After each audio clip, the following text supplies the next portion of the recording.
After making my first video, I received many requests to make another one where I talk about how and why I left Islam.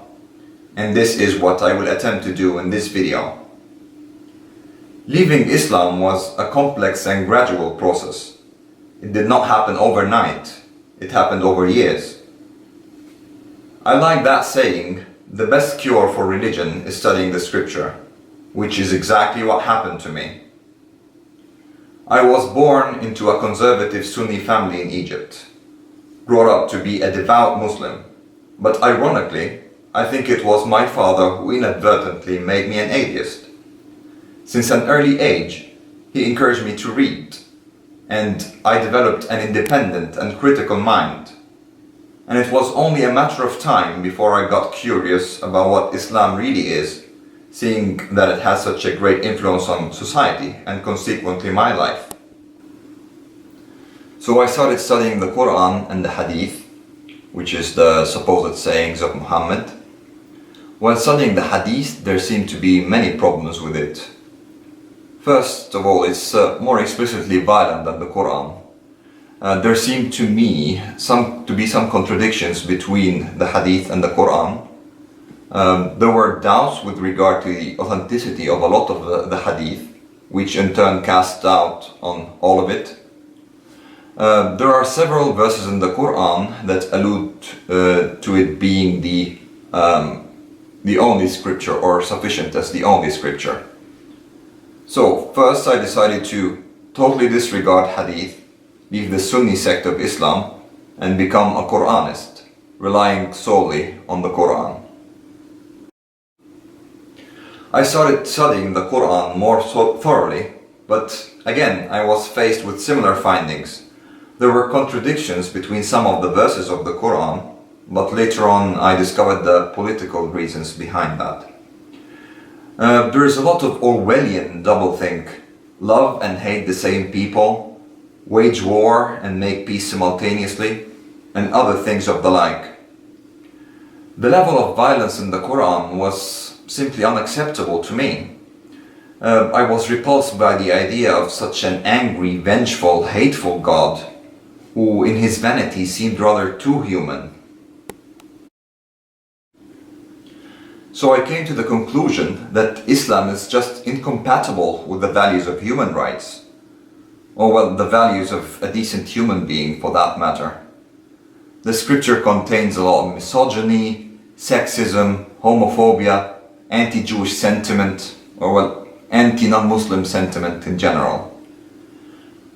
If you really believed literally in everything contained in the Islamic scripture, well, enter ISIS. Then I started to study the early history of Islam and the history of Muhammad. If you evaluate Muhammad objectively as a historical figure, not as a sacred religious figure, he was a fucking awful person. He was a megalomaniac, a warlord, a thug, committed genocide. He engaged in pedophilia and sexual slavery. This character is no more worthy of reverence than Hitler is.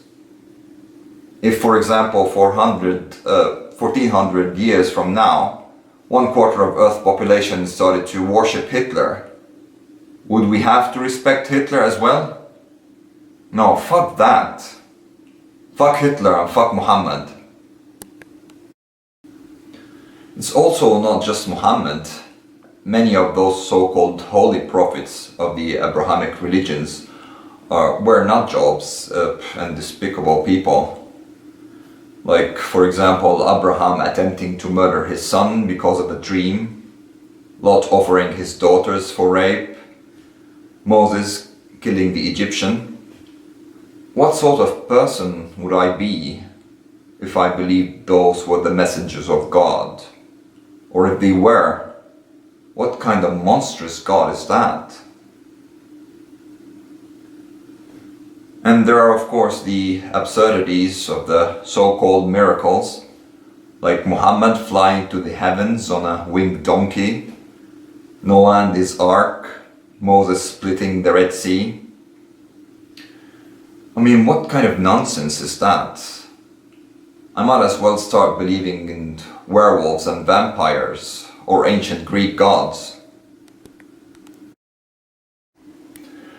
And then there's the logical fallacy of God, although omnipotent and could have created human beings in any form, he creates them weak in order to sin. And then, although he's omniscient and he knew that this would happen, still gets angry because of those sins that happened because of the way he created them. And although omnibenevolent, he resurrects them to burn in hell for eternity. I mean, this only makes sense if God either is psychotic or just doesn't exist. And I choose to believe in the latter for both my own peace of mind and because there is absolutely no evidence for the existence of such deity, psychotic or otherwise.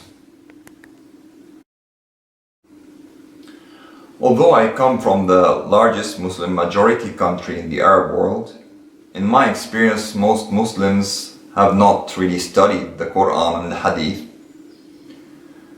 Most have read most or all of the Quran, but have not really subjected it to any critical thinking.